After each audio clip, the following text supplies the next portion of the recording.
Are we live? our meeting to order. We're live. Thank you, Mayor. Mayor Cantrell, Present. Councilmember King, Director Barnes, Present. Director Duplessis, Director Kennedy, Director Cole, Director Pacho, Director Sloss, Here. Director Howard, Here. Director Chauvas, Here. Director Antrim. Here. Mayor, we do have a quorum. Thank you again for being here. And prior to asking for a motion to approve minutes from our last meeting, I really just wanted to thank our dedicated employees of our utility who just stood tall and firm, and as we hosted Super Bowl 59, and could not have happened, would not have happened if Sewage and Water Board, our people, didn't lean in 1,000% and in a unified way on infrastructure in the city. I also just wanted to speak to the 85,000 smart meters. You know, we're continuing to just make tremendous track in terms of progress relative to our timeline associated with it. And so we just continue just to do the job, and I just give it all to the men and women of our utility and also this board. Thank you so much for what you've meant. So with that, we'll ask for a motion to approve of the minutes from our last meeting. Reviewed them, I make so move. We have a motion. Second. We have a second by Director Pacho. Any questions? And all in favor? Aye. Any opposed? Any abstentions? So hearing none, we have officially approved and adopted our minutes from our January 27, 2025 meeting. And Ms. Yolanda will now move to committee reports. We'll have our first committee report from Finance Committee, Vice Chair, Director Howard. Good morning. The Finance and Administration Committee met on Wednesday, February 12th in the Executive Boardroom. The meeting convened at 9:01. Present were Directors Howard, Pacho, and Kennedy. Absent were Directors Sloss and Barnes. The cash flow overview was the following. The December 2024 water and sewer cash levels exceed the minimum target threshold based on month and cash and budget expenses. Debt service coverage is within the budgeted forecast, considering favorable variance in expenses exceeding unfavorable variance in revenue. Year-end procedures are underway to capture all prior year expenses to prepare the fiscal audit. Total past due accounts receivable as December 31, 2024 were $63.9 million, virtually flat relative to a month ago. There are approximately 11,000 customers who have not enrolled in a payment plan despite being in arrears, who continue to be the focus of collection activities, including being referred to HGI. HGI provided customer credits of $979,000 on 289 customer cases during the month of January, down significantly from December. We had a number of action items. The first was, we had one action item, one contract reward and renewal, 3 contract amendments, 2 contract change order by ratification, and 1 final acceptance, which will be coming to the board today. And that's the report. Thank you. Thank you so much, Director Howard. Any questions, clarifications relative to it? And if not, I will ask for a motion to approve. So moved. Okay, moved by Director Sloss. We need a second. Seconded by Director Cole. There are no questions. All in favor? Aye. Any opposed? Any abstentions? Okay, hearing none, we have officially adopted our Finance Committee report, and we'll move now to the Ad Hoc Committee. And now we have Director Kennedy, Ad Hoc Committee.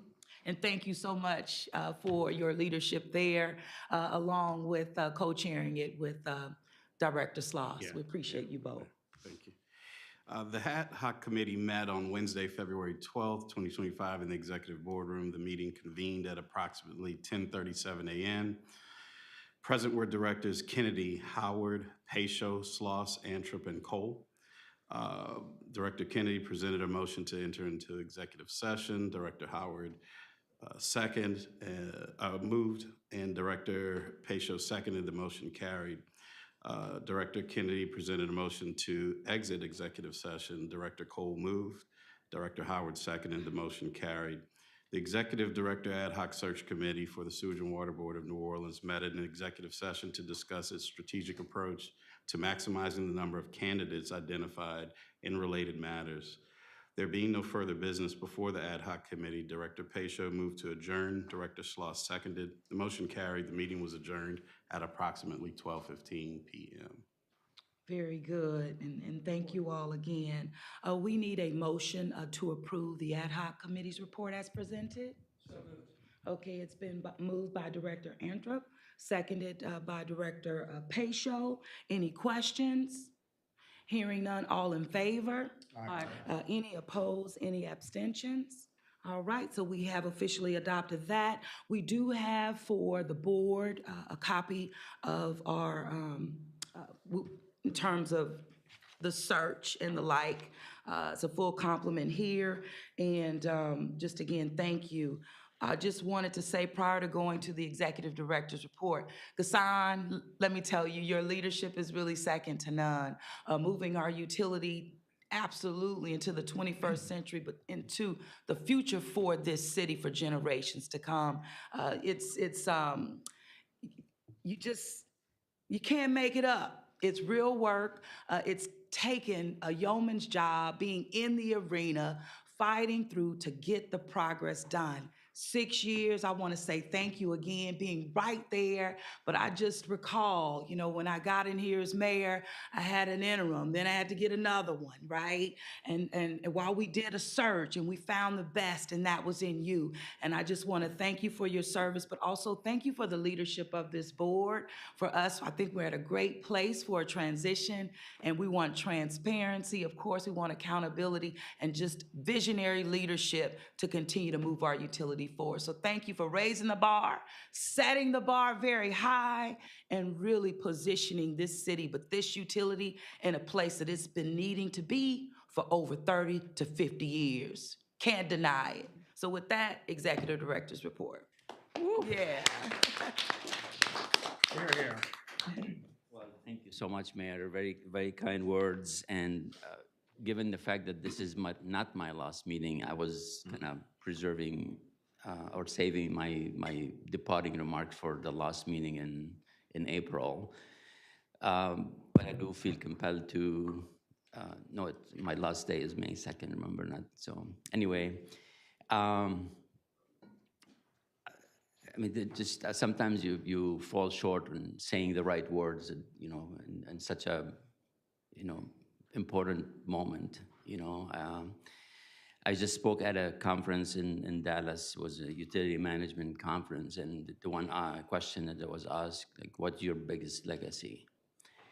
And I choked up then, and maybe choke up today, but I truly feel, outside all the things that we've done, and we're going to talk about those today, it's the team that we were able to attract and put together, which makes me feel so good about the future of this utility.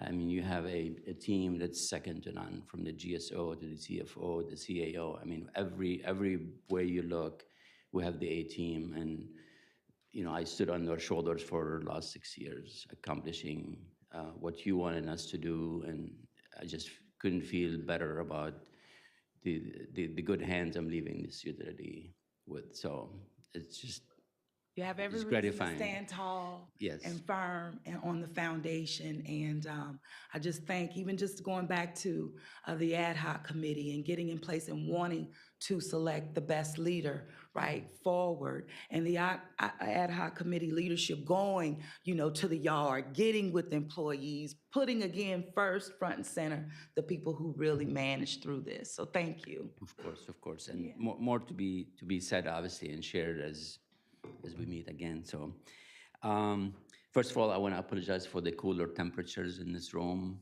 I'm sure we paid our bill, but so I asked staff to maybe look into turning up the heat a little bit. We're good. So, Listen, yeah. I'm on the hot flashes now. But we're going to get freezing tonight and freezing tomorrow, and then we'll get back a little warmer on Friday and in the 70s. So, it is the temperature, too.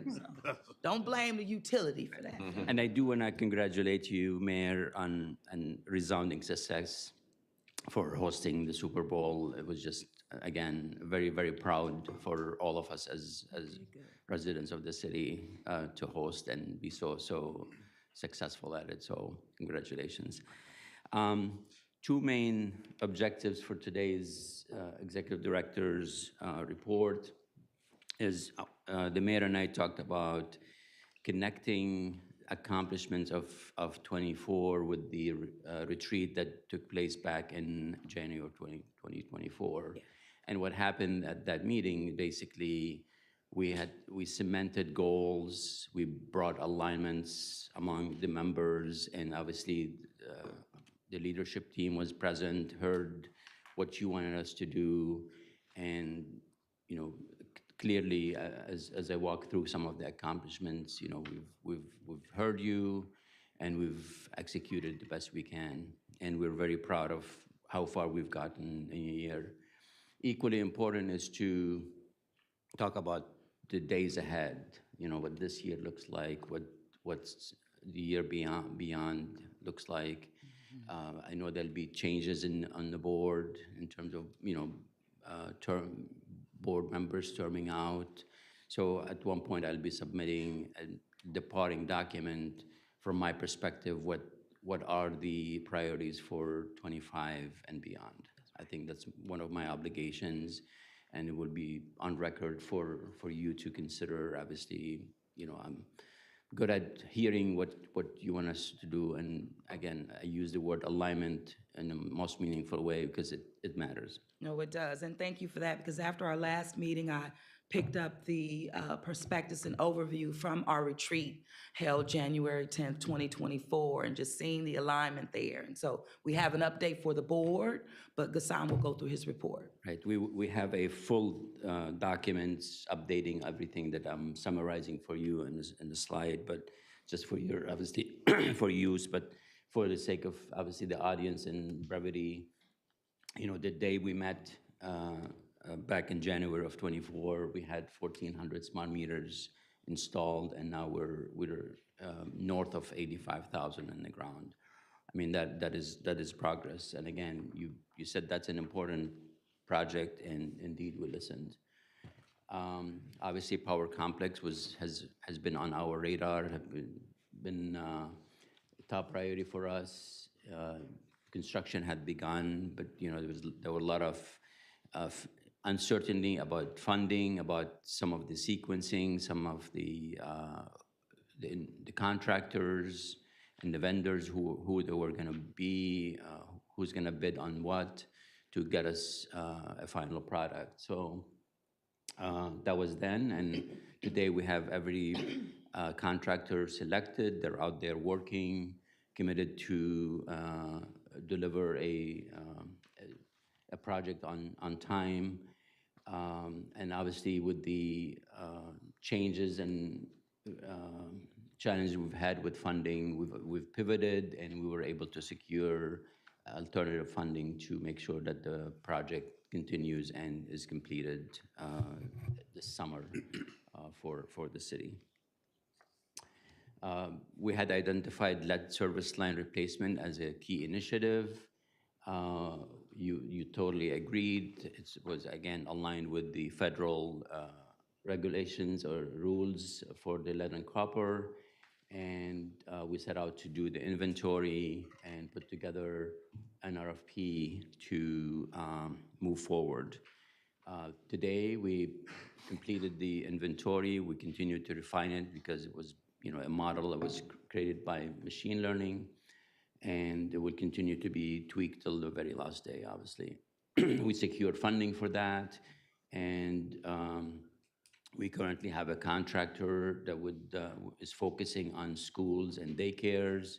There also will be helping in doing some investigation to, again, help us refine the inventory that we have. And we're in the middle of selecting a program manager, a consulting firm, slash a conglomerate of multiple disciplines. This going to be by far one of the most key selections for us. This is a partner that arguably will be by our side for the next 10 years plus. If successful, obviously, they will continue to be by our side, helping us execute a very critical project for us. The message we are in the middle of that. We've short-listed 6 initial consultants. And we're excited about the next step of interviewing 3 top proposers to select the final winning team. And it's a technical project, but it's also much, much more than that. It's about public safety. It's about reaching the public, educating them. And we've talked about full line replacement, which is key to calling the project successful. So that means we need a partner to reach out to the public and get us a yes, allowing us to go on their property to replace their portion with federal dollars. So it's going to be very critical who we bring as a team to help us with that. It's noteworthy that the money for now is secured. We have no concerns about the available dollars that we have today. There's another tranche of $66 million that we are going to be aggressively going after. As you know, we feel that that portion is also secure. What happens beyond that is very uncertain. It's probably an understatement to say that we don't know what's going to come out of the federal government today in terms of funding, in terms of support, regulations. So we're obviously monitoring closely. We have folks in DC who are monitoring it for us, but for now we're steadfast in moving forward with what we have, and not wait till we see what else happens in the future. Another key initiative you want us to focus on is the quality of the water. We produce good quality, high standard water today, but also we can always do better. And we brought on a consultant to help us with an 18-month process from studying the actual process involving, purifying the water before we deliver it to your homes. One portion of that is completed, where we're actually start phasing the implementation. In some instances, we've identified ways to reduce the amount of chemicals, maybe change the chemicals we use, whether for the coagulants that we use, whether it's the disinfectant, whether it's the material that we use to change the pH for the water. All that was looked at, and we're already making adjustments, gradual adjustments to do as good or better in terms of the water quality that we produce for the And this is connected to our Hub Grade Center, the only one in the United States of America, in the city of New Orleans, and the real-time data, it's huge relative to water quality. So Absolutely, again, just progress. What's ongoing, obviously continuing testing relative to what the high salinity in water that would typically happen if we have a saltwater intrusion condition, and the impact of that on our system, specifically lead lines. Those are probably the most vulnerable pipes in terms of the impact. So we're very close, and we're very excited about obviously sharing that data at one point. I'm sure the GSO will be sharing the results of that. It's almost one of its kind first in terms of quantifying the impact of specific levels of salt water in the drinking water, and the impact of that in the system. So it's very exciting. It would be a model for probably other utilities that may face similar scenarios. The stormwater fee was, again, an initiative that was on your mind, and many of you know that we had a consultant on board in 2016 that had presented a case, a model, and it, for lack of a better way to describe it, didn't go anywhere. So we re-engaged that same firm, Raftalis, and we said this is too important to just keep it on the shelf. So we've been talking about stormwater fee for a long time. Obviously, the consolidation brought it even more further to the front in terms of a more sustainable model. to support not only the minor, but also the major drainage system. I know sometimes I'm repeating some things I've said before, but those things are worthy of repeating because they are so critical. And obviously, we're not ready to share the actual model in its draft form with publicly because we know a key partner in this is the city council, and we want to make sure that they are sold on what that looks like because they're the ultimate deciders in terms of hearing it, accepting it, and promoting it, and putting it out there for public vote. So I'm more than confident that the time is today to keep talking about it. And if it's not 25, I think the 26 is the year of the stormwater fee. I strongly believe that, and I wouldn't be saying that if I didn't. Well, we do believe it and know it, that millage is rolling off in 27. You got to take action prior to that. We know that our resources going towards drainage is 13 million a year. We know that our obligation to the federal government in terms of the project, in terms of our commitments is 10 million a year. So, I mean, do the math. You can't make it up. No matter who the council is, no matter who the mayor is, this is a priority for the city. Absolutely. So with that, I thought it would be good to share, kind of, none of these things are new to you, but again, to put them together as what are we working on, what are we completing. Obviously, the picture depicts one of the water towers or water hammers that have served us very well. They do work as designed, despite some noise out there that they don't, and we're very proud of what they've done for us and how they've served the city. So the first, obviously, we just talked about is continue to talk about a long-term funding for the minor drainage system and ultimately the stormwater fee. Currently, we have about $18 million that have been identified as variety of sources of funding to support us with the minor drainage system. Steve and his team have not missed a beat. They've created an interim step by amending a current existing contract that was very creative and obviously productive because we have currently contractors out there working, cleaning catch basins until we have a final contract with a longer-term firm. He's also standing up a team, an inside team to utilize the equipment that we've received from the city. So multi-prong approach in producing results. As many of you know, we were not successful with the capital outlay funding last year. We're being persistent because we do have, ultimately lots of need and a lot of worthy projects that well deserving of that money. So we had put a request in again for the 29.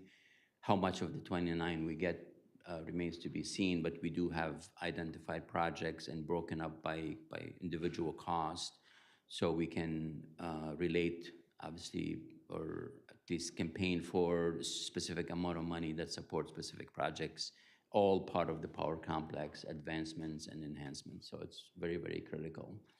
Obviously, finishing the smart meter program is key, and we're very confident that it will be done.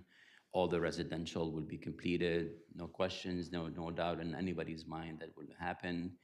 The biggest or the next challenge when it comes to smart meter is the individual large meters that serves hotels and large businesses. Those will be kind of nuanced. Each project will be its own project per se. Will be designed separately. Will be coordinated individually, and then we obviously have to work on the funding.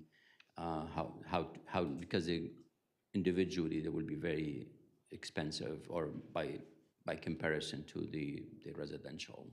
So we're devising a plan to obviously attack those when we're done with the residential.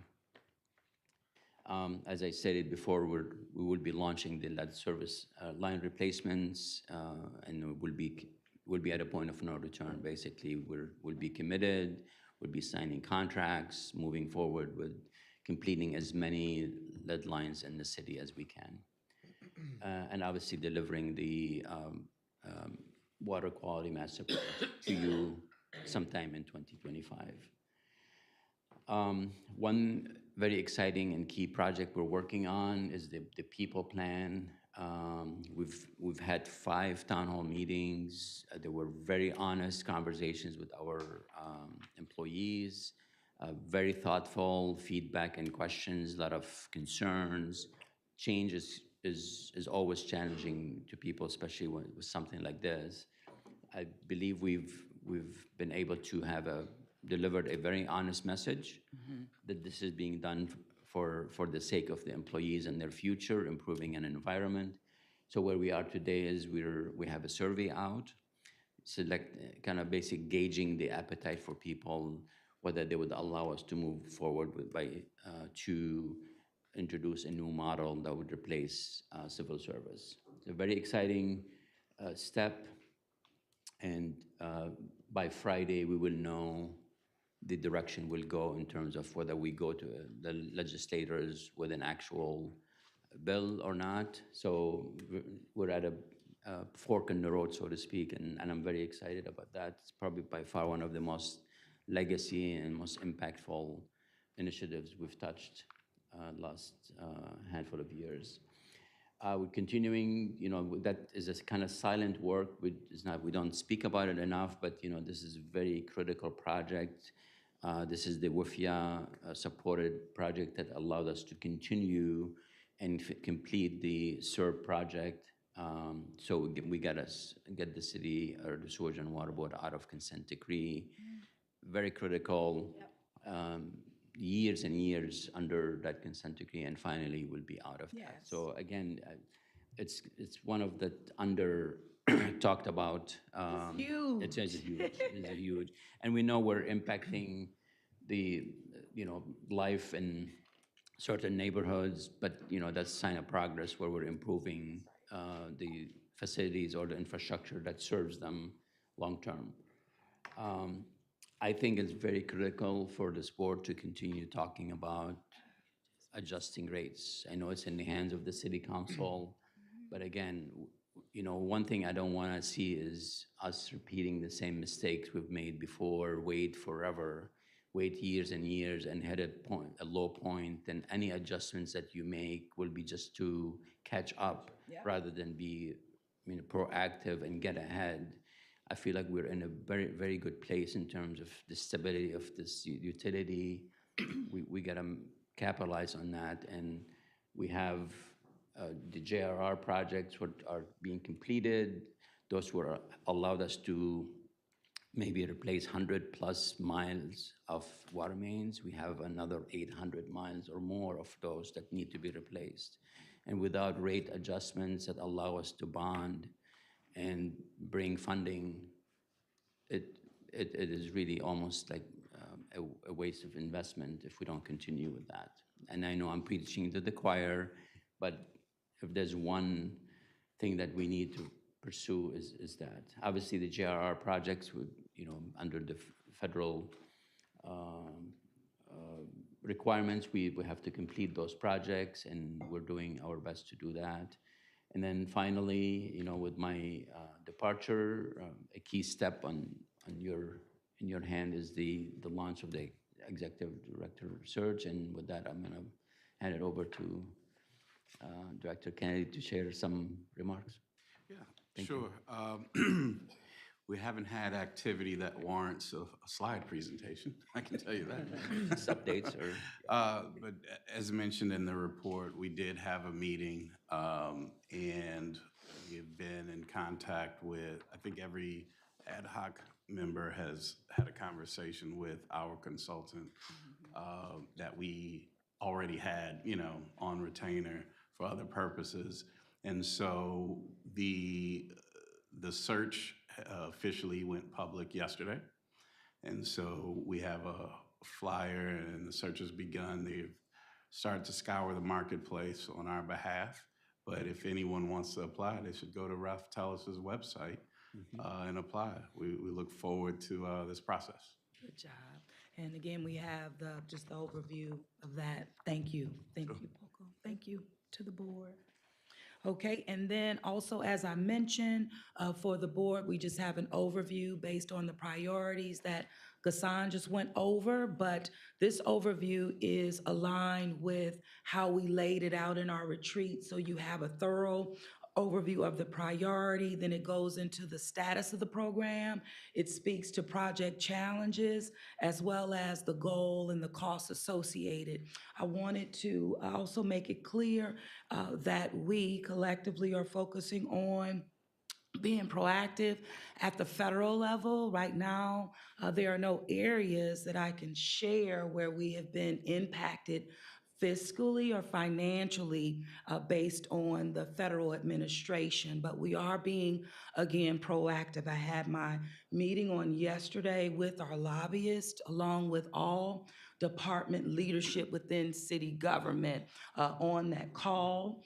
We have had every director prepare an overview from their respective departments in terms of funding, federal funding, any line item grants or the like, so that again, we're being proactive. We know what to look at, also what to watch, what to advocate for, and the like.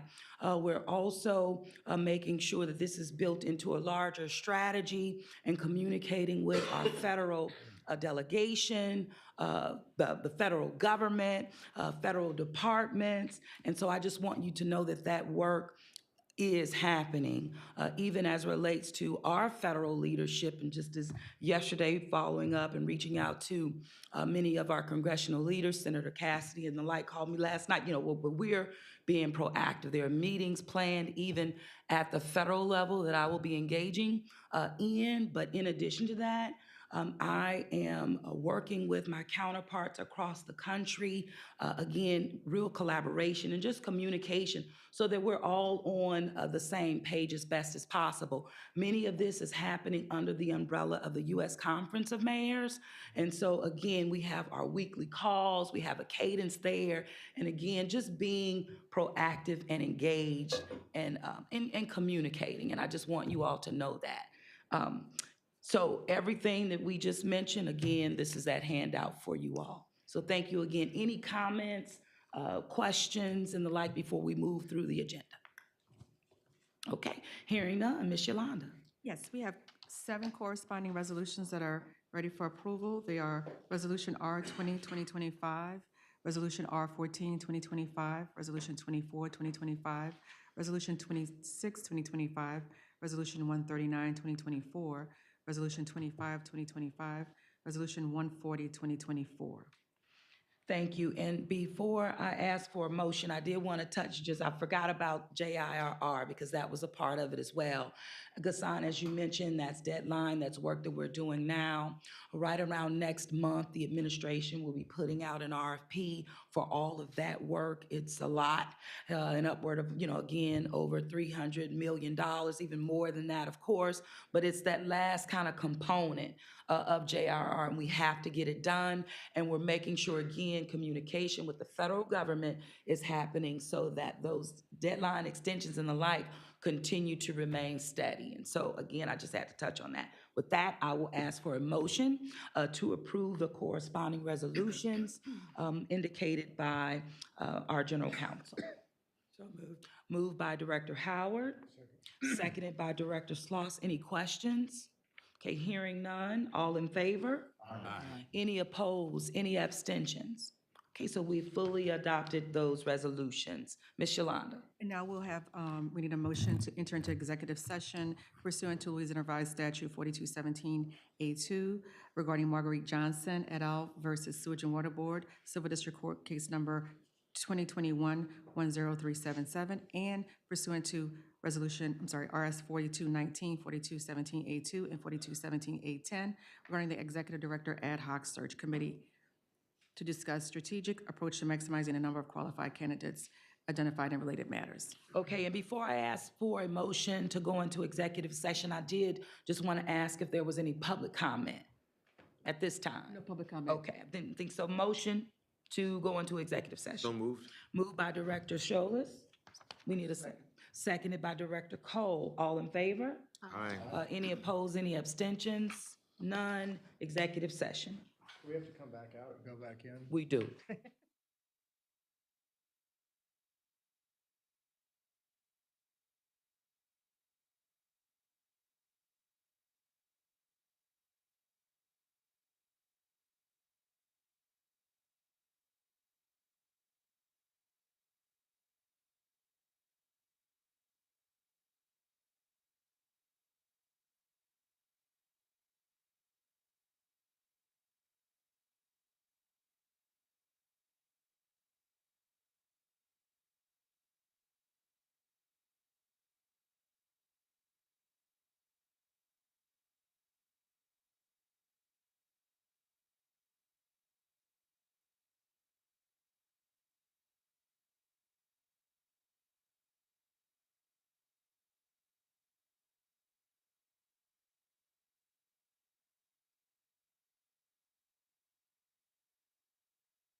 That's on purpose.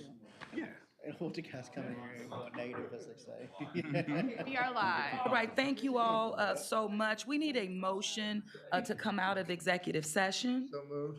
It's been moved by Director Sloss. It's been seconded by Director Pacho. All in favor? Aye. Any opposed, any abstentions? All right, we are out of executive session.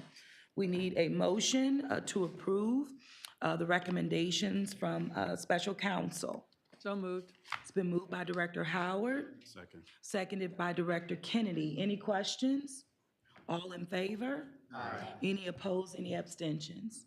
Hearing none, the motion carries, and thank you all. Ms. Yolanda. Now, we have information items for you to review, and now we're ready for a motion to adjourn. All right, we are ready for a motion to adjourn. All right, moved by Director Sloss. Second. Seconded by Director Scholas. All in favor? All right, meeting adjourned. Thank you all so much.